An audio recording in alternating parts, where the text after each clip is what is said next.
오늘 이 본문은 우리가 너무나 잘 아는 말씀이죠. 고린도 서신은 바울이 고린도 교회의 문제점, 온갖 문제점들을 보고 거기에 답하는 내용인데요. 편지인데 설교입니다. 공적으로 설교한 내용입니다. 오늘날 설교라고 생각할 수 있겠습니다. 예배 문제점에 대한 답을 하면서 바로 집 교회에 대한 이야기를 하고 있습니다. 예배와 교회는 붙어있기 때문에, 아주 밀접하게 붙어있기 때문에 같이 생각해도 좋을 텐데요. 그러나 시간의 한계가 있으니까 본문에 관해서 좀 집중하겠습니다. 제목이 미리 나갔죠. 교회인 우리는 그리스도의 몸이라고 했는데요. 교회인 우리가 교회이죠. 우리가 교회인데 그리스도의 몸이라 했습니다. 교회가 무엇이죠? 교회가 무엇이죠? 저에게 집중하지 마시고 말씀에 집중하십시다. 교회가 무엇이죠? 교회, 지금 주제로는 그리스도의 몸이다 했는데요. 성경을 저쪽 아무리 살펴봐도 교회를 한마디로 이것이다 하고 정의를 내려놓지 않았어요. 제가 자라면서 교회, 집, 학교에 들어갈 때는 교회, 집, 학교, 교회, 집, 학교 이렇게만 해서 자랐는데 사춘기 좀 지나면서 궁금증이 생겼어요. 교회가 무엇일까? 그래서 저것들 이렇게 살펴봐도 정의를 내려놓지 않았어요. 교회는 이것이다 한마디로 말해주면 좋겠는데, 그래서 신학하면서 그렇구나 한마디로 말할 수 없기 때문입니다. 그만큼 심오하고 풍성하고 굉장히 포괄적이고 전체적이기 때문입니다. 심오하다는 건데요.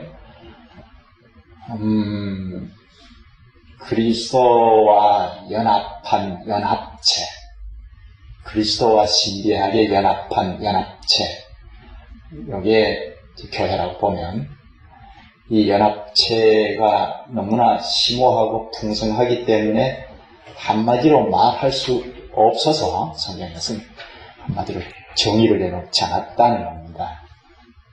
부피로 말하면 굉장히 크다고 할까요? 우리가 그리스도와 연합했는데 아브라함, 이삭, 야곱, 모세 우리까지 다 연합한 이 본체의 교회, 연합체, 이 교회가 너무나 신비하고 심오하고 하기 때문에 여러 각도에서 가르쳤어요. 그림을 그려서 우리에게 가르치듯이 이걸 그림 언어라고 하는데, 교회는 하나님의 백성이다. 교회는 하나님의 가족이다. 교회는 하나님의 선제입니다. 교회는 그리스도의 신부다. 교회는 그리스도의 군사다. 그리스도의 향기다. 이렇게 다각도로 말을 했어요. 오늘 본문에는 그리스도의 몸이다 했습니다. 그리스도와 신령하게 연합한 이 본체의 교회, 우리가 지금 이루는 이 교회를 조금 내려놓고 원래 교회, 주님께서 가르치신 교회가 무엇일까 생각하면서 오늘 우리가 한 면을 생각할 텐데요. 사도가 교회를 아주 쉽게 그러나 포괄적으로 가르칠 수 있는 것이 무엇일까 고민하다가 그리스도의 몸이다, 우리 신체를 생각한 겁니다. 우리 몸체. 우리 몸체와 같은 거구나. 그런데 그리스도의 몸이구나 하고 가르친 겁니다. 그래서 이 그리스도의 몸이라는 이 가르침은 여러 곳에서 말을 하는데요. 우리가 아주 쉽게 이해할 수 있는 내용으로 가르치고 있습니다. 우리도 익히자 아시는 말씀일 텐데 좀 이 시간에 정리한 시간 갖도록 하겠습니다. 그리고 혹시 잊어버리거나 했던 것도 좀 잘 정리한 시간을 가졌으면 좋겠습니다. 교회가 아주 포괄적인데요. 전체적이고 심오한데 이걸 우리가 목사님 통해서 좀 착착 배워가시면 좋겠고, 오늘은 한 면, 그리스도의 몸이라는 이 면을 좀 보겠습니다. 그리스도의 몸이라는 것, 이걸 놓고 본문을 보면 지략을 해보면 한 3가지로 지략할 수 있는데요. 그리스도의 몸과 관련된 성경 여기저기에서 잘 살펴보면 3가지로 지략할 수 있습니다. 첫째, 한 몸이라는 것. 둘째, 많은 지체가 있다는 것. 아주 쉬운 거죠. 셋째, 이 몸은 그리스도의 몸이니까 머리가 되시는 그리스도, 교회의 머리는 그리스도라고 하죠. 그리스도께서 머리로 지도하신다. 그리스도께서 지도하시는 그 지도를 따라서 간다. 세 가지 생각할 수 있습니다. 첫째 뭐라고 했죠? 한 몸이라는 겁니다. 그리스도의 몸 할 때 한 몸이라는 것을 꼭 생각해야 합니다. 본문 한번 볼까요? 12절에 몸은 하나인데 많은 지체가 있고 몸의 지체가 많으나 한 몸임과 같이 그리스도도 그러하니라. 교회도 그러하니라 이렇게 말하지 않고 그리스도가 그렇다 합니다. 무엇이요? 우리 몸 신체를 이야기하면서 한 몸인데 많은 지체가 있는데 한 몸임과 같이 그리스도도 그러하다. 그리스도도 우리 이 신체와 같이 몸을 가지고 계시다는 겁니다. 그런데 한 몸이라 합니다. 교회인 우리가 그리스도의 몸이다, 지체다, 소속되어 있다, 그리스도의 신체다 하면 가슴 벅찬 일이죠. 그런가요? 우리가 그리스도의 한 수족이라는 말입니다. 어떻게 이렇게 그리스도의 수족이 되었을까? 참 벅찬 일인데 13절에 우리가 유대인이나 헬라인이나 종이나 자유인이나 다 한 성령으로 세례를 받아 한 몸이 되었고 그리스도의 몸에 신령하게 연합이 되었는데 한 성령으로 세례를 받아 한 몸이 되었고 하죠. 한 성령으로 세례를 받았다. 이게 무슨 말이죠? 성령으로 세례를 받았다. 물세는 우리가 알 텐데요. 성령으로 세례를 받았다. 무슨 말이죠? 성령, 하나님이시잖아요. 하나님. 성령을, 제가 말이 거칠까 조심스러운데요. 성령을 망쳐놨어요. 성령 하나님이에요. 성부 하나님, 성자 하나님, 성령 하나님. 그러니까 성령에 대해서 오해의 소지가 발생이 될 것 같으면 하나님이라고 생각하시는 것이 옳습니다. 그러면 하나님께서 세례를 주셨다. 이건 하나님께서 우리를 재창조하셨다 할 수 있겠습니다. 하나님께서 우리를 중생케 하셨다, 거듭나게 하셨다. 이건 우리에게 기자하시는 말씀이죠. 새 생명으로 거듭나게 하셨다. 지난주에는 주님께서 부활하신 것을 좀 기념을 했을 텐데 그리스도의 부활에 연결이 되어서 우리도 부활의 생명을 가졌다. 새 생명은 부활의 생명이지 않습니까? 이걸 로마서 6장에서 잘 말했습니다. 3절에서 5절에 그리스도와 합하여 세례를 받은 우리는 그리스도와 죽으심과 합하여 세례를 받은 줄 알지 못하느냐? 4절, 5절까지 보면 그리스도와 연합해서 같이 죽었고 그리스도께서 장사 지낸 바 되었을 때 같이 장사되었고 장사되었다는 것은 우리가 확실히 죽었다는 이야기죠. 그리고 부활에도 참여했다 합니다. 부활의 생명에 연결이 되었다, 접붙여졌다 그렇게 볼 수 있는데 그렇다면 우리가 새 생명을 가졌다는 거죠. 이 생명은 이제는 두 번 다시 죽는 생명이 아닌 재창조되었으니까요. 이 생명이 부활의 생명에 연결이 되었다는 겁니다. 우리가 새 생명으로 거듭났어 할 때 자칫하면 호주머니에 무슨 물건을 쏙 넣어준 것처럼 우리가 새 생명을 가졌다 생각하기 쉬운데 그렇게 생각하면 안 되고 그리스도의 부활체에 그리스도께서 부활하셨을 때 그 몸체는 몸을 그대로 가지고 계셨지만 제자들이 벌벌 떨면서 자기도 죽을까봐 문을 꼭꼭 잠그고 있었는데 그대로 들어오셨잖아요. 그런 몸체란 말입니다. 영화된 몸. 그 몸체에 우리가 신령하게 연합이 되었기 때문에 이 생명의 연결 때문에 우리는 죽지 않는 생명이다 하는 건데요. 이 생명을 하나님께서, 사람인 우리는 할 수 없으니까 하나님께서 이렇게 새로 지어 놓으셨다는 겁니다.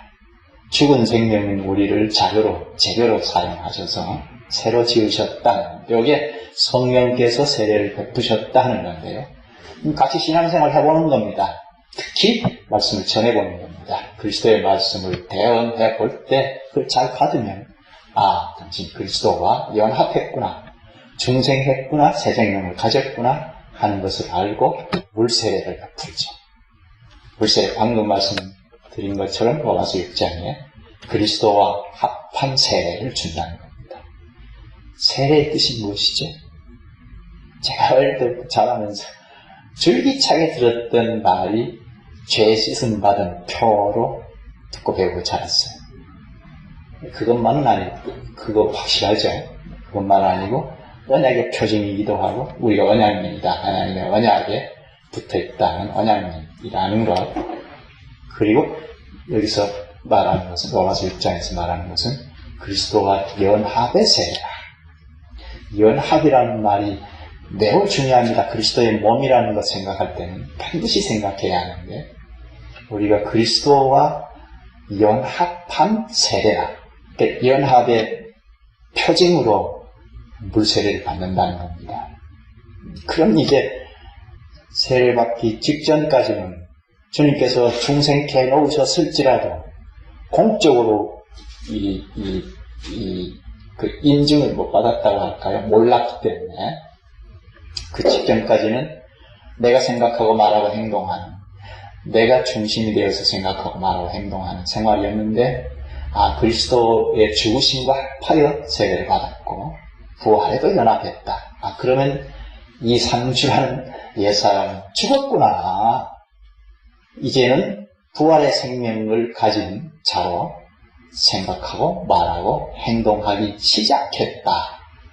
기능이, 지적인 기능부터, 전에는 성경 공부 말씀을 아무리 들어도 알지 못했는데 어느 순간 주께서 새로운 기능, 재창조의 사역을 해놓으신 때부터는 말씀을 들으니까 알아지더라는 겁니다. 여기에 이제 지각이 변화되었다, 재창조되었다는 겁니다. 그리스도께서 교회를 사랑하시고 십자가에 자신을 주셨습니다. 자신을 주시고 많은 지체를 얻으셨습니다. 많은 지체가 교회의 무리이죠. 예수님께서 십자가에서 자신을 다 잃어버리셨습니다. 그리고 우리를 얻으셨습니다. 이걸 사랑이라고 하죠. 성부 하나님께서 독생자인 예수 그리스도를 십자가에 내어주신 것은 성부 하나님께서 다 잃어버리신 거죠. 우리를 얻으시기 위하여. 이위이신 그리스도께서 스스로 자신을 다 잃어버리신 것은 많은 지체를 얻기 위하여. 이게 우리를 향한 극진하신 사랑이죠. 그리스도께서 우리를 지체로 연결시켜 겹쳐 주셨기 때문에 십자가에 죽으실 때 사랑을 쏟으신 것만이 아니고 지금도 여전히 당신의 신체니까, 우리 몸체를 생각하면 아주 쉽죠. 신체니까 본능적으로 주께서 우리를 사랑하신다 하는 겁니다. 주님은 날 사랑 안 하시는가 보다, 몰라서 하는 이야기죠. 주님은 날 안 사랑하는가 봐. 그러지 마십시다. 그리스도의 신체로 우리를 연결시켜 주셨기 때문에 주님께서 본능적으로 우리를 사랑하신다는 겁니다. 우리가 그렇게 극진한 사랑을 늘 받아서 내 형편이 이렇든 저렇든 코로나가 돼서 어려움이 있든 없든 그리스도께서는 자기 신체니까 극진히 사랑하시는데, 이 사랑을 나만 받는 것이 아니고 옆에도 있더라는 겁니다. 이 사람도 있더라는 겁니다. 이게 현실적으로는 지교회이죠. 사랑의 교회. 내가 그리스도의 사랑을 늘 받는다는 의식을 갖는 만큼 옆에 있는 사람도 사랑하게 되더라, 이건데요. 신앙생활 시작하면서 뭐 대단하게 할 수는 없지만 자꾸 말씀을 자꾸 깨우쳐가니까 그렇구나. 옆에 있는 자도 그리스도의 이 수종이구나, 그리스도의 지체이구나, 나뿐만 아니라 그럼 한 몸체이네, 이렇게 된다는 겁니다. 예수님께서 내 이웃을 내 몸과 같이 사랑하라. 어떻게 이웃을 내 신체같이 사랑할 수 있습니까? 제가 그렇게 생각했어요, 자랄 때. 어떻게 남은 내 몸체의 수족처럼 사랑할 수 있겠는가? 불가능하다. 주님이 불가능한 걸 이야기하실 까닭은 없잖아요. 근데 그리스도와 연합시켜 주셔서 수족들로 연결해 놓으신, 신령하게 몸을 형성해 놓으신 이 사실을 인식하는 만큼 사랑해야겠구나, 본능적으로 사랑하는 관계이구나 하는 것을 알아채더라는 겁니다. 그래서 내 몸과 같이 이웃을 사랑할 수 있겠구나, 제 고백인데요. 교회가 그렇죠. 그리스도와 신령하게 연합이 된 분자들의 연합체가 현실은 지교회이죠. 교회 연합해놓고 보니 그리스도와 연합이 된 교회가 아니면 몰라도 그리스도와 연합이 된 교회라면 나도 옆에 있는 친구도, 옆에 있는 형제도, 장로님도, 집사님도, 목사님도 다 분자들이더라. 그럼 나 살붙이네. 이렇게 해서 이제 내 몸처럼 사랑할 수 있죠. 그래서 이게 차고 넘치면 불신자에게까지도 파급이 되더라는 겁니다. 첫째, 그리스도의 몸이라 할 때 한 몸이라는 것. 둘째는 뭐라고 했죠? 많은 지체가 있다는 겁니다. 한 몸인데 이건 그리스도와 연합이 된 이 연합체, 이건 하나라는 것. 우주의 교회가 하나라는 것. 그리스도와 연합이 된 교회라면 아브라함, 이삭, 야곱, 요셉뿐만 아니라 다윗뿐만 아니라 오늘 우리까지도 그리스도와 연합이 되었다면 두 개, 세 개가 아니고 하나라는 것. 하나라는 것. 그런데 한 개가 아니고 많은 지체가 있더라는 겁니다. 우리 몸을 보면 쉽게 알 수 있죠. 우리 신체를 보면 발다리, 머리가, 손가락도 여러 개가 있죠. 발가락도 그렇고 온갖 세포가 있죠. 세포가 몇 개쯤 될까? 인터넷에 검색창에 검색을 해보니까 수없이 많아요.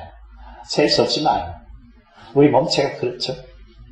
볼펜으로 피부를 꼭 찍어서 점이죠. 꼭 찍어서 점을 채취해서 세포 개수를 세보면 1000개가 넘는다네요. 그게 가능한 건지 싶으지만 우리 세포가 그렇게 많죠. 그래서 한 인격인 이상주라는 사람을 나타내는 것처럼 교회가, 우주의 교회가 하나인데 여러 지체들이 있더라는 겁니다. 여러 세포가 있더라는 겁니다. 많다, 다양하다는 겁니다. 다 똑같지 않습니다. 나처럼 해야 돼가 없어요. 다 달라요. 성격 하나도 우리가 불같은 사람이 있고 좀 차분한 사람이 있고 까칠한 사람도 있고 어리석은 사람도 있고 우리 직업 하나도 이걸 은사라고 할까요? 내가 잘하는 직업 하나도 교회는 목사가 있겠고 장로님도 있겠고 직업도 정치인도 있고 사업하는 사람도 있고 법률인도 있고 포장마차 하는 사람도 있죠. 다 다르다는 겁니다. 나와 같아야 한다는 일이 없어요. 우리는 내 중심으로 생각할 때는 꼭 나와 같아야 한다. 나와 코드가 맞아야 한다 생각하기 쉬운데 다 다르다는 거. 다 다릅니다. 그리스도의 지체인데 다 다르다는 겁니다. 다 그리스도의 지체이니까 수족들이죠. 그리스도의 수족들입니다. 심부름꾼들입니다. 좀 멋있게 말하면 하나님 나라의 심부름꾼들이니까 대사들입니다. 우리는 다 대사들이에요. 공직자예요. 하나님 나라의 공직자들입니다. 목사가 성직이라고 하죠. 목사만인가요? 포장마차 하는 나도 성직자예요. 하나님 나라의 공직자예요. 자부심을 가질만 하잖아요. 경비 일을 해도 하나님 나라의 일꾼으로 하나님의 일하듯이 그걸 하면 공직자예요. 하나님 나라의 성직자입니다. 모든 지체가 다 존귀합니다. 본문을 한번 볼까요? 21절 보십시다. 눈이 손들어 내가 너를 쓸데없다. 또한 머리가 발들어 내가 너를 쓸데없다 하지 못하리라. 바울이 우리에게 잘 가르쳤어요. 교회를 놓고 신체를 놓고 가르쳤어요. 눈이 손들어 너 필요 없어 이러면 이상하잖아요. 머리가 발들어 너 필요 없어 하면 같은 몸이 아니죠. 이게 참 보잘것없어요. 잘라내버렸어요. 장애인이 되잖아요. 22절 그 다음 그뿐 아니라 더 약하게 보이는 몸의 지체가 도리어 요긴하고, 모두 요긴한데 더 약하게 보이는 몸의 지체가 더 도리어 요긴하고. 왜 그렇죠? 그리스도와 연합한 본체의 교회를 생각하고 있는데, 이걸 생각하면 이제 바로 우리가 형성하고 있는 교회와 왔다 갔다 생각하게 되죠. 약하게 보이는 몸의 지체가 도리어 요긴하고. 왜 그렇죠? 우리 신체로 오면, 제가 한 1년 전에 그 건널목을 건널다가 교통사고를 크게 당했습니다. 신호 위반, 전력 질주하는 오토바이에 그대로 그냥 치여가지고 양쪽 갈비 다 나가고 왼쪽 다리가 다 나가고 아직 조금 후유증이 남아있는데요. 그래서 지금 이렇게 반듯하게 서 있는 것 같지만 오른다리가 계속 버텨주고 있어요. 왼다리가 약간 약하니까 무의식적으로 그렇게 하고 있는데, 여기 신체이죠. 약하게 보이는 지체가 도리어 요긴하다는 게 이런 거죠. 모든 세포들까지도 다 이렇게 동원해서 이렇게 받쳐주는 거. 이게 신체인데 교회가 그렇다는 겁니다. 그 다음 23절, 우리가 몸에 덜기 여기는 그것들을 더욱 귀한 것들로 입혀주는 우리의 아름답지 못한 지체는 더욱 아름다운 것을 얻는다. 그런즉 별로 중요하지 않게 여기는 지체를 감싸요. 제 신체를 보니까 제 신이 그래요. 보기 흉한 지체를 더 보기 좋게 꾸며요. 교통사고 나고 난 다음에 이제 우리 아버지와 이 공동 목욕탕에 갈 수 없으니까 안 가고 집에서 이렇게 샤워를 하는데, 아버지와 저와는 뭐 별게 없으니까 다 뭐 벗고 하지만 무의식적으로 흉터에다가 수건을 가려요. 수술하는 자리에. 그렇다는 겁니다. 흉하게 보이는 지체를 이렇게 포장을 해요. 교회가 그렇다는 겁니다. 교회 지체 중에 좀 흉해 보이는 지체가 있을까요? 앞으로도 있을 수 있는데, 그리스도와 연합한 지체라면 감싸요. 교회가 그렇다는 겁니다. 24, 25절, 그런즉 우리의 아름다운 지체는 그럴 필요가 없느니라. 오직 하나님이 몸을 고르게 하여 부족한 지체에게 귀중함을 더하사 몸 가운데 분쟁이 없고 오직 여러 지체가 서로 같이 돌보게 하셨느니라. 서로가 돌보게 하셨다는 겁니다. 이 본문을 기록할 때 바울이 편지를 쓸 때 얼마나 절실하게 썼는지 알 수 없어요. 고린도 교회로 4번 오열이 되고 오만 문제, 오고 오는 모든 교회들이 안고 있을 것 같은 문제들을 고린도 교회에 다 끌어안고 있었잖아요. 근데 특히 당파로 나누어지고 4번 오열이 되고, 이걸 어떤 마음으로 기록했겠습니까? 서로 돌보게 하셨다는 겁니다. 손가락 하나만 다쳐요. 남이 알지 못하는 사이에 혈액을 막 공급을 하고 온갖 세포들이 동원을 하고 총동원을 하잖아요. 우리 이 신체가 그렇다는 겁니다. 교회가 그렇다는 겁니다.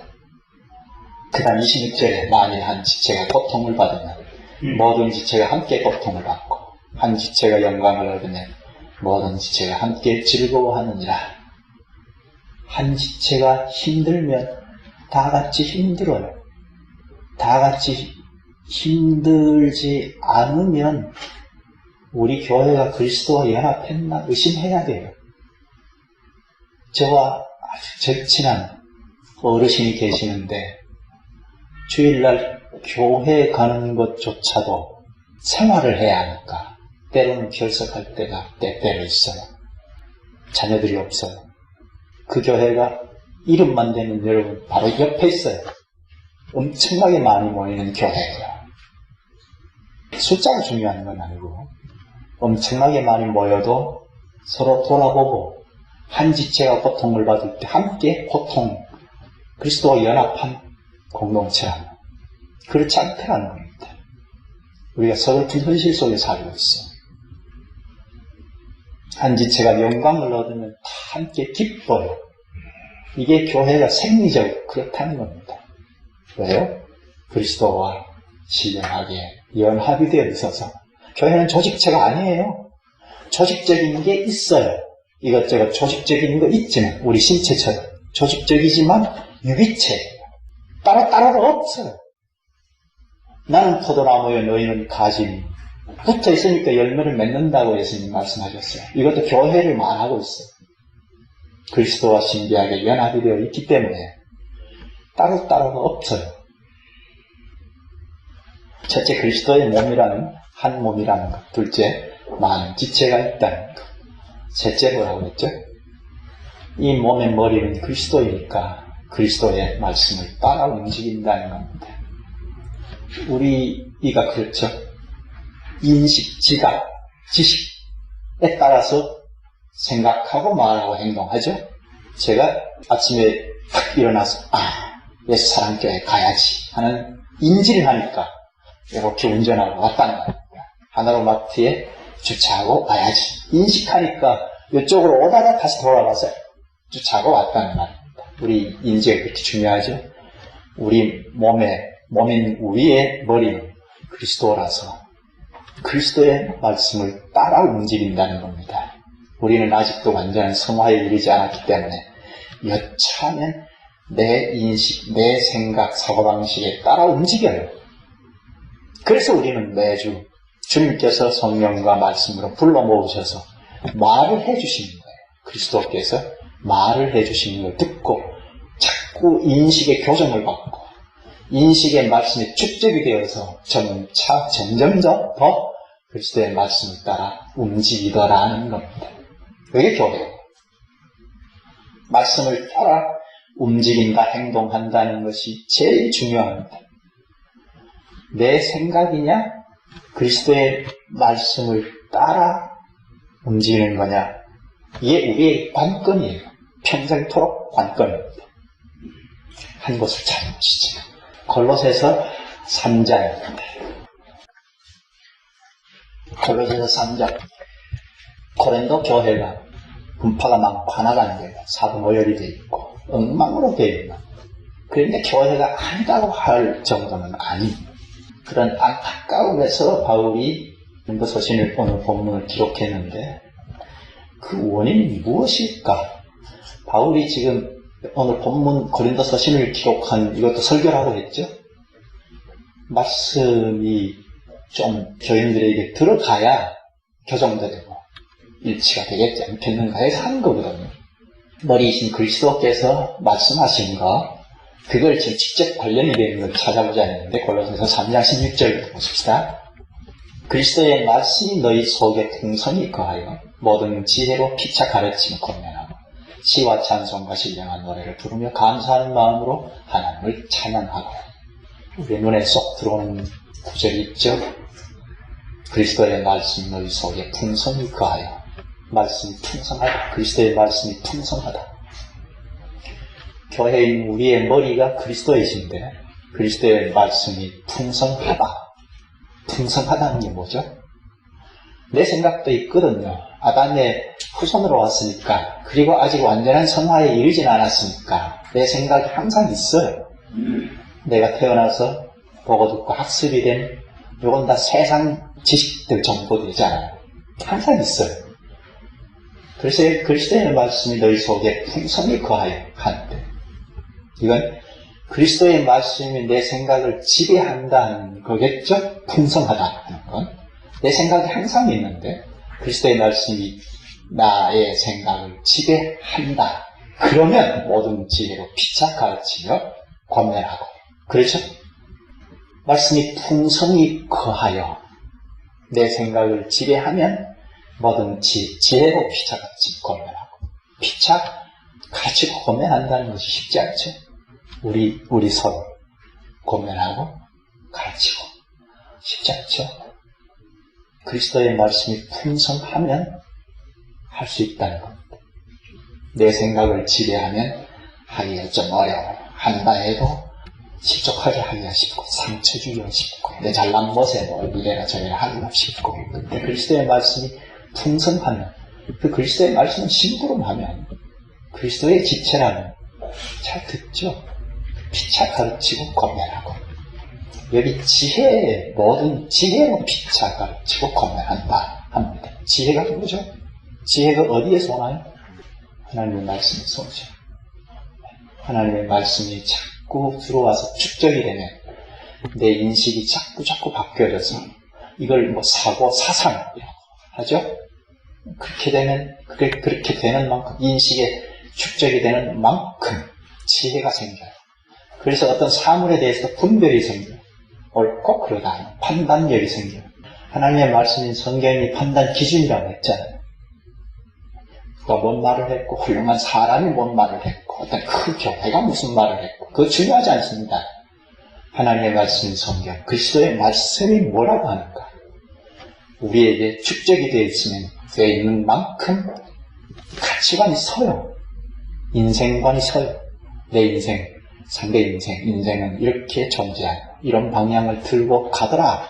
이렇게 하자. 이게 내 말이 아니고 그리스도의 말씀을 따라서 하려면 축적이 되면 할 수 있다는 겁니다. 세상에 어떤 미인도 자기 인생 하나 바르게 자꾸 틀고 갈 수 없죠?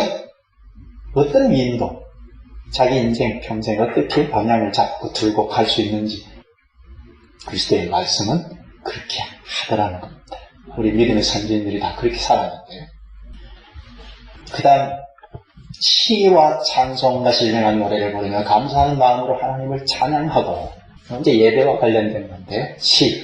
시편입니다. 시편 찬송. 당시에는 시편 찬송을 썼는데요. 오늘 우리 찬송을 생각할 적이 많습니다. 여기 시는 시편이고 찬송은 삼위 하나님께 대한 영광송입니다. 성부 성자 성령 거룩하신 주께 이렇게 나가는 찬송. 영광 삼위 하나님의 이름을 부르는 찬송. 우리 찬송가에도 들어있어요. 그리고 신령한 노래 역시 찬송입니다. 하나님을 찬송한다는 건, 공적으로 찬송한다는 것은 예배이죠. 예배의 다수가 찬송인데요. 예배. 고린도 교회가 공예배 문제가 심각했는데요. 이걸 가르치고 있습니다. 예배란 그리스도와 연합한 우리가 개체가 모여야처럼 이렇게 모여서 찬송하고 기도하고 설교 듣고 축도하고 하는 것이 아니고 그리스도와 신령하게 연합이 되니까 우리 한 몸이잖아. 10명이 모이든 두세 사람이 모이든 10,000명이 모이든 다 한 사람, 그리스도의 한 사람처럼 절차를 따라서 절을 하는 그게 예배이죠. 그리스도의 말씀을 알면 알아갈수록 더 명료하게 예배하는 것처럼 들릴 수가 있죠. 그 다음 볼까요? 17, 18절. 또 무엇을 하든지 말이나 이래나 다 주 예수의 이름으로 하고 그를 힘입어 하나님 아버지께 감사하라. 아내들아 남편에게 복종하라. 이는 주 안에서 마땅하니라. 이게 그리스도의 말씀이 통성하면서 이어서 계속 말하는데요. 말씀이 나를 지배하면 남편을 복종하더라. 지금 이 말씀 좀 거리가 좀 멀리 있죠. 다른 세계의 말씀 같죠. 지금 남편을 복종하더라. 잘 볼 수 있나요? 우리 교우들은 그러실 줄 아는데 참 어려워. 여권 신장 때문에 지금 남편을 넘어서죠. 말씀이 점점 퇴보되고 있습니다. 말씀이 풍성하지 않으면 남편을 복종하는 건 그리가 멀어요. 세상의 교회 안으로 너무 많이 들어가 있어서 말씀이 내 사고를 지배하면 순종할 수 있습니다. 순종을 시작할 수 있습니다. 시작하면 되잖아요. 그 다음 19절. 남편들은 아내를 사랑하며 괴롭게 하지 말라.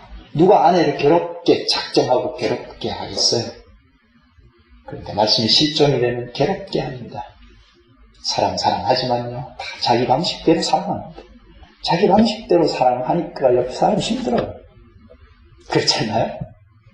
말씀이 부실하면 이 사랑도 자기 사랑의 연장이에요. 세상 사람도 아이들 사랑, 내 자식, 내 새끼하고 사랑하잖아요. 근데 자기 사랑의 연장이에요. 아닌가요? 말씀이 우리를 지배해서 그 말씀을 따라서 자녀도 사랑하고 부모도 공경하고 아내도 사랑하고 하는 것이어야 그리스도의 사랑이 자꾸 나가죠. 이건 저에게 하는 말이에요. 제가 항상 부족해서 그 다음 20절 자녀들아 모든 일에 부모에게 순종하라. 이는 주 안에서 기쁘게 하는 것입니다. 부모에게 순종하려면 말씀을 자꾸 알아가야 해요. 말씀이 느슨하거나 희미하거나 말씀이 뒤로 물러나면 부모를 공경하지 않습니다. 그 다음 21절에 아비들아 너희 자녀를 노엽게 하지 말지 낙심할까 하니라. 자녀를 노엽게 한다는 것, 말씀 빈약하면 그렇게 됩니다. 저를 이렇게 보는 거예요. 말씀이 빈약할 때 아니면 내 생각을 말씀을 이렇게 찍어 누를 때 자녀를 노하게 하는 경우가 있어요. 우리가 다 이렇게 약해요. 그 다음 22, 23절 정들아 모든 일에 육신의 상전들에게 순종하되 사람 기쁘게 하는 자와 같이 눈가림만 하지 말고 오직 주를 두려워하여 성실한 마음으로 하라. 무슨 일을 하든지 마음을 다하여 주께 하듯 사람에게 하듯 하지 말라. 그리스도의 말씀이 풍성한 가운데 지금 가르치는데요. 풍성하면 종들아 상전들에게 순종하되 눈가림으로 하지 말고 주께 하듯 하라. 그리스도께 하듯 하라 했습니다. 이때가 어느 때죠?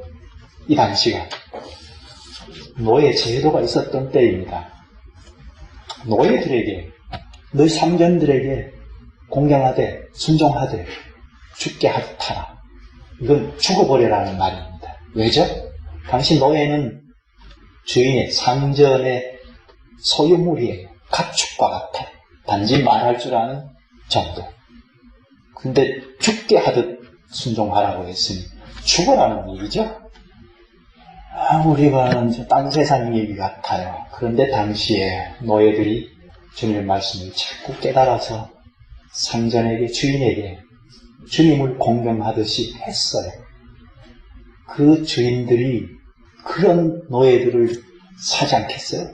그런 노예들을 데리고 자녀까지 맡겨요. 나중에 로마가 기독교 국가가 되는데 이 노예들이 원동력이 됐어요. 이건 오늘도 마찬가지입니다. 노예 제도는 다 사라졌지만 여전히 상전이 있고 종이 있죠. 직장 상사가 상전이잖아요. 알 사람은 종이잖아요. 직장 상사에게 죽게 하듯 해보자는 거죠. 여기처럼 죽게 하듯 해보자는 겁니다. 서로 데려가려고 할 거죠. 다음 골로새서 4장이죠. 4장 1절 넘어가서 이 연결이 된 겁니다. 이 장절은 우리가 읽기 좋도록 해놨다는 생각만 하면 좋겠어요. 장절이 이렇게 나누어 놓고 하는 건 옳지 않고 그냥 쭉 연결이 된 겁니다. 상전들아 의와 공평을 종들에게 베풀지니 너희에게도 하늘의 상전이 계심을 알지어다. 이제 상전에게 얘기합니다. 노예를 어떻게 해야 하느냐. 의와 공평을 종들에게 베풀지니 너희에게도 하늘의 상전이 계심을 알지어다. 하늘의 상전, 하나님이 상전이라는 말입니다. 그럼 상전이라고 생각하는 크리스찬들은 내가 상전이 아니네. 하늘의 하나님이 상전이면 다 하나님의 종들이죠. 나의 이 종도 내 형제에 불과하네. 상전이 크리스찬 상전이 교회 연합하면 자기 노예에게도 형제처럼 대한다는 겁니다. 노예 제도가 허물어지죠. 노예 제도 철폐하지 않아도 이슬람만 하게 되죠. 종들을 형제처럼 대하며 이게 그리스도의 교회예요. 그리스도의 몸, 그리스도의 몸인 우리가 목적지가 어디죠? 우리가 가야 할, 당도할 목적지가 어디죠? 에베소서 4장 15절에 오직 사랑 안에서 참된 것을 하여 범사에 그리스도에게까지 자랄지라. 그는 머리인 곧 그리스도다. 그리스도에게까지 자랄지라. 그리스도와 연합이 되어 있으니까 그리스도께서 지금 보좌 우편에 계시니까 우리가 향하는 목표점은 그리스도, 하늘에 계신 그리스도입니다. 근데 그냥 가는 것이 아니고 그리스도에게까지 자라라 했습니다. 베드로후서 3장 18절에는 그리스도를 아는 지식에서 자라라 합니다. 지각을 오늘 반복해서 말을 했죠. 안다는 것이 매우 중요합니다. 그리스도를 아는 지식에서 자라가라 한 건 잘못 알면 불순종하기 때문입니다. 잘못 알면 속아 넘어가기 때문입니다. 그리스도의 말씀을 자꾸 알아간다는 것이 매우 중요합니다. 우리는 그렇게 형성이 되어 있어요.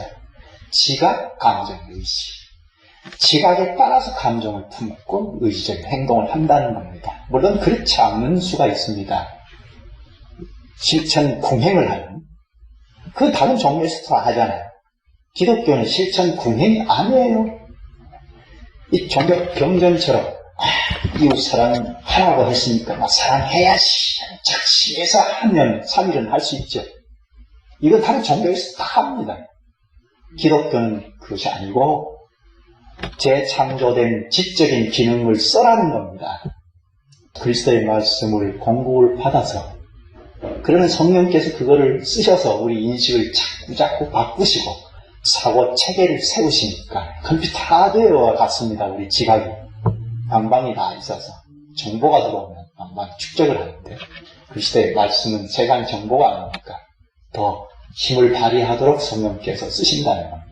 그러니까 그리스도의 말씀을 공급받는다는 것 매우 중요합니다. 말씀 지식, 말씀 지각을 멈추면 어떻게 될까요? 나 그리스도를 믿음으로 구원받았어.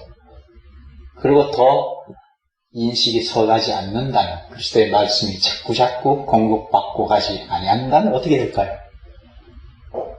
배도해요. 넘어져요. 마치 자전거 타고 가다가 멈추는 것과 같아요. 이만큼 왔으니까 멈추면 넘어져요.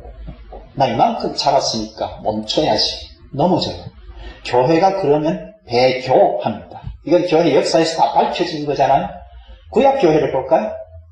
722년경에 북이스라엘 교회가 허물어졌고, 남조, 조그마하게 남아있는 남조까지 586년인가요? 바벨론 포로로 끌려가서 흔적도 없이 다 사라져버렸어요. 당시에 교회가 사라져버렸어요. 이걸 보던 선지자들이 하나같이 말하는 것이, 하나님을 아는 지식이 없어 망했다고 했습니다. 신약교회도 마찬가지죠. 우리 옆에도 있습니다만 중세시대 500년부터 1500년까지 전 세계 교회라고 하는 로마 가톨릭교, 천주교이죠. 왜 허우적거렸죠? 그래서 왜 16세기 때 개혁하고 개신교회로 탈취를 받았죠? 핵심은 그리스도의 말씀에 느슨했다는 겁니다. 그리스도의 말씀이 느슨하기 시작하자 온갖 것이 다 들어왔어요.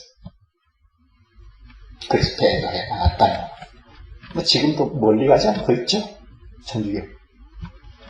그리스도의 말씀을 알아도 잘못 알고 있을 때, 그리스도의 말씀을 알아도 편협되이 아주 단편적으로 알고 있을 때 넘어지기 쉽습니다.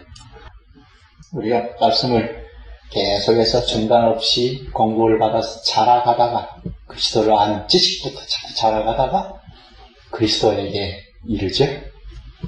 그리스도에게 도달하면, 요한계시록 2장 4절에 참 말씀을 했습니다. 모든 눈물을 닦아준다고 했습니다. 모든 눈물을 그 눈에서 닦아주시니 다시는 사망이 없고 애통하는 것이나 곡하는 것이나 아픈 것이 다시 있지 아니하리니 처음 것들이 다 지나갔습니다.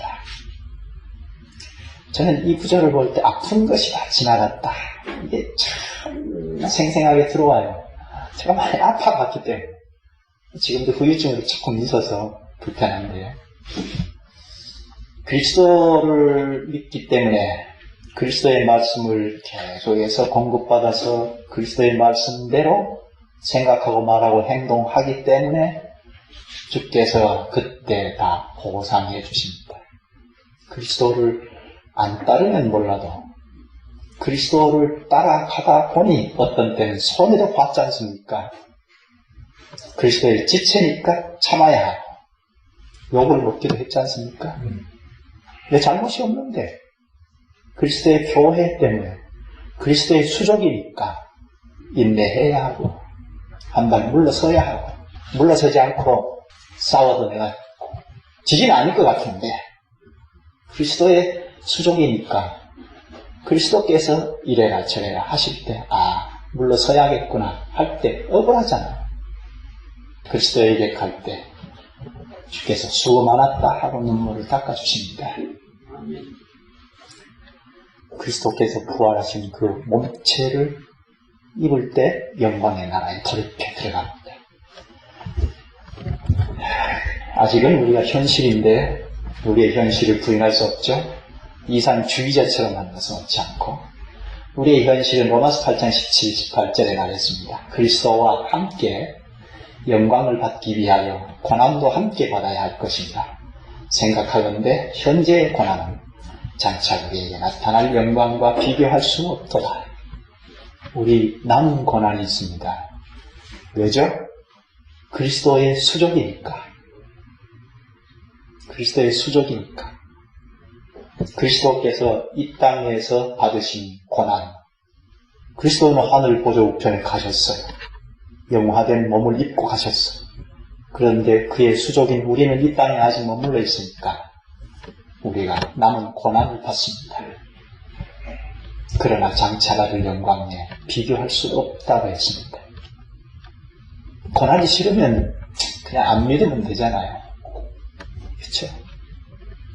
그리스도를 안 따르면 되잖아요. 내 방식대로 살고자. 그런 사람 있죠? 그러나 장차 받을 영광을 내가 아는 이상 또는 그리스도께서 나에게 가르쳐 주신 말씀을 생각하고 있는 이상 이 고난은 그 어떤 것과도 장차 받을 영광과 비교할 수 없는 그러니까 이 고난을 극복하고 가야죠. 이제는 그리스도의 말씀의 지식이 자꾸 자라가야 하겠다는 겁니다. 그리스도의 말씀이 우리에게 들어오는 만큼 힘이 생깁니다. 성령께서 말씀을 쓰셔서 힘을 자꾸 북돋워 주십니다. 지금 교회가 세상의 욕을 먹고 있는 시대에 살고 있죠. 참 부끄러워요. 교회가 세상을 염려해야 하는데 세상이 교회를 염려하는 시대가 되어버렸어요. 이게 뭘까? 원인이 무엇일까? 말씀이 있습니다. 그리스도의 말씀이 빈약한 결과 말씀에 밀착해서 보는 사람들은 다 그렇게 봅니다. 말씀으로 돌아가야 합니다. 16세기 때 성경으로 돌아가지 않은 이 슬로건이 엄청나게 중요한 말씀이었습니다. 1000년 동안 구렁텅이에 허우적거리고 빠져버려서 허우적거리는 교회를 바라보면서 성경으로 돌아가자. 그렇지 않으면 살 수 없다 했습니다. 성경은 바르게 대면하면 그리스도를 대면하는 겁니다. 그리스도 앞에 서면 그리스도께서 이렇게 하자. 이것이 그건 옳지 않아. 하시잖아요. 그래서 우리가 매주 불러 모으시는데 그리스도의 수족으로 수족답게 이것저것 할 수 있으려면 그리스도의 말씀에 경청해서 자꾸 알아가는 것 매우 중요합니다. 이게 전부라고 해도 과언이 아닙니다. 아는 만큼 실수하지 않습니다. 아는 만큼 허우적거리지 않습니다. 안다고 신앙 좋다. 그렇게 보기는 어렵지만 신앙이 나쁘게 이렇게 가는 걸 그것까지도 면밀히 검토해오면 그것밖에 몰라서 그럴 수 있다는 겁니다. 명료하게 아는 것, 전체적으로 알아가는 것 매우 중요합니다. 그렇게 가면, 교회가 그렇게 가면 피 욕먹는 이 시대에도 교회가 주변에 영향을 끼치고 교회 명예가 회복이 갈 것입니다. 기도하시죠. 자비하신 주님, 주님께서 교회인 저희를 그리스도의 몸으로 삼으시고 끊임없이 사랑으로 길러가시고 저희도 그 사랑을 입어서 서로 사랑하는 것이 매우 자연스러운 것임을 가르쳐 주시니 감사합니다. 또한 그리스도의 수족으로 서로 사랑하되 저희 모두가 다 직분자의 공민이며 성직자임을 의식하면서 무엇보다 그리스도의 말씀을 점점 명료하게 알아가고 풍성한 지식으로 축적이 되어가며 그리스도의 몸답게 나타나게 하시옵소서. 머리이신 주께 큰 영광이 되게 하시옵소서. 예수님의 이름으로 기도하옵나이다. 아멘.